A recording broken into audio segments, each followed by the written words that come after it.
जय श्री कृष्ण मैम। ये सब क्या है? वो मैम घर पे पूजा थी ना तो मम्मा ने तिलक लगाया है। पूजा घर पे थी ना, ये तो स्कूल है, हटाओ इसे। लेकिन मैम। लेकिन क्या होता है? ये स्कूल है, तुम्हारा घर नहीं है। यहाँ पर ऐसे आओगी तो और बच्चों पे क्या असर पड़ेगा? यहाँ के कुछ रूल्स एंड रेगुलेशंस होते हैं, उनको फॉलो करना पड़ता है। और गुड मॉर्निंग तो तुम्हें विश करना आता नहीं है। मेरे स्कूल में आकर के कुछ भी बोलोगी, ऐसे नहीं चलेगा। यहाँ पर सिर्फ गुड मॉर्निंग करके ही विश किया जाता है। लेकिन मैम मेरे घर पे तो मेरे पापा मेरी मम्मी हम सारे जय श्री कृष्ण ही बोलते हैं। ये स्कॉलरशिप कोटे से तो बच्चों का एडमिशन करवा देते हैं, लेकिन बिल्कुल तमीज नहीं होती इन बच्चों को। तुम्हारी क्लास टीचर कौन है? सरिता मैम। सरिता? ये तो छुट्टी पे चल रही हैं। ठीक है, उसको आने दो। जितने भी ये स्कॉलरशिप वाले बच्चे हैं ना, इनकी एक लिस्ट बनवा करके फिर देखती हूँ इन बच्चों को। इस तरह से तो सरकारी स्कूल और मेरे स्कूल में कोई फर्क ही नहीं रह जाएगा। मैम आप इतने बड़े स्कूल की प्रिंसिपल होके ऐसा क्यों बोल रही हैं? दूसरे बच्चों पे क्या असर पड़ेगा? बदतमीज! कितनी बदतमीज लड़की हो तुम। तुम्हारे माँ बाप ने कुछ भी नहीं सिखाया क्या तुम्हें? मुझे तो लगता है इसके माँ बाप भी ना जाहिल और गंवार हैं बिल्कुल। मैम आप मेरे पेरेंट्स के बारे में ऐसा क्यों बोल रही हैं? वो बहुत अच्छे हैं। हाँ हाँ, वो तो दिख ही रहा है कितने अच्छे होंगे तुम्हारे पेरेंट्स। ये तमीज सिखाई है तुमको?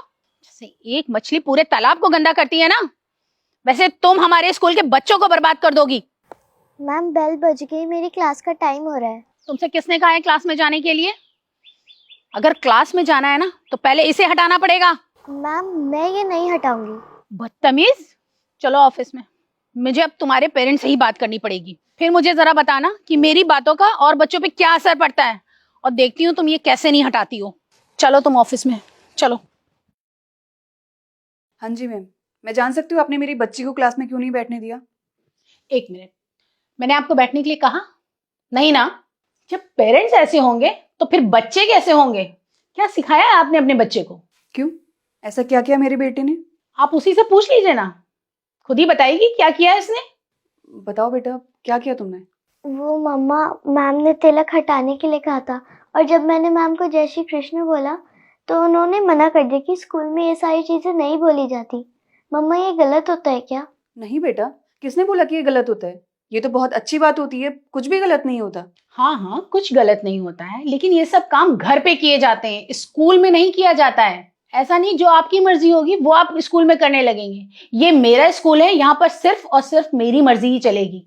आप जैसे पेरेंट्स अपने बच्चों का स्कॉलरशिप के जरिए इतने हाई फाई स्कूल में एडमिशन तो करा देते हैं, लेकिन यहाँ के स्टैंडर्ड को मैच नहीं कर पाते हैं। मुझे लगता है आप इस स्कूल में नहीं है। मैं चाहे नई हूं या पुरानी, लेकिन आप तो वही अनपढ़ गांव के किसान है ना। अगर मेरे स्कूल में अपनी इस बच्ची को पढ़ाना है ना, तो मेरे हिसाब से ही चलना पड़ेगा आपको। अगर आपके हिसाब से ना चला जाए तो आप अपने बच्चे का टीसी लीजिए और जाकर किसी सरकारी स्कूल में एडमिशन करवा दीजिए इसका। वैसे भी आपकी बच्ची हमारे स्कूल को सूट नहीं करती है। आनंद मंडल जी का नाम सुना है आपने? हाँ, वो इस स्कूल के ट्रस्टी हैं। ये उन्हीं की बेटी है और मैं उनकी वाइफ हूँ। क्या?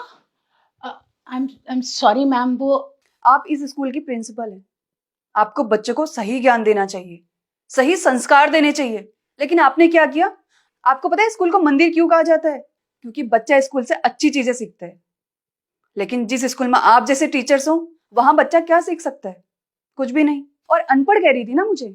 सॉरी मैम, अनपढ़ मैं नहीं, अनपढ़ आप हैं। आपको हमारे इतिहास के बारे में पता है, हमारी संस्कृति के बारे में पता है? आपको इन सब चीजों के बारे में थोड़ी पता होगा, क्योंकि आप जैसे लोग मॉडर्न कल्चर में इतना डूब चुके हैं कि आपको तो इन सब चीजों के बारे में कुछ पता ही नहीं है। आप जैसे लोग सिर्फ मॉडर्न चीजों के बारे में जानते हैं, हमारी संस्कृति के बारे में पता थोड़ी होता है आपको। लेकिन नहीं, अब ऐसा बिल्कुल नहीं होगा, क्योंकि मैं नहीं चाहती कि इस स्कूल में ऐसे प्रिंसिपल हो। अपना सामान उठाइए और जाइए यहाँ से।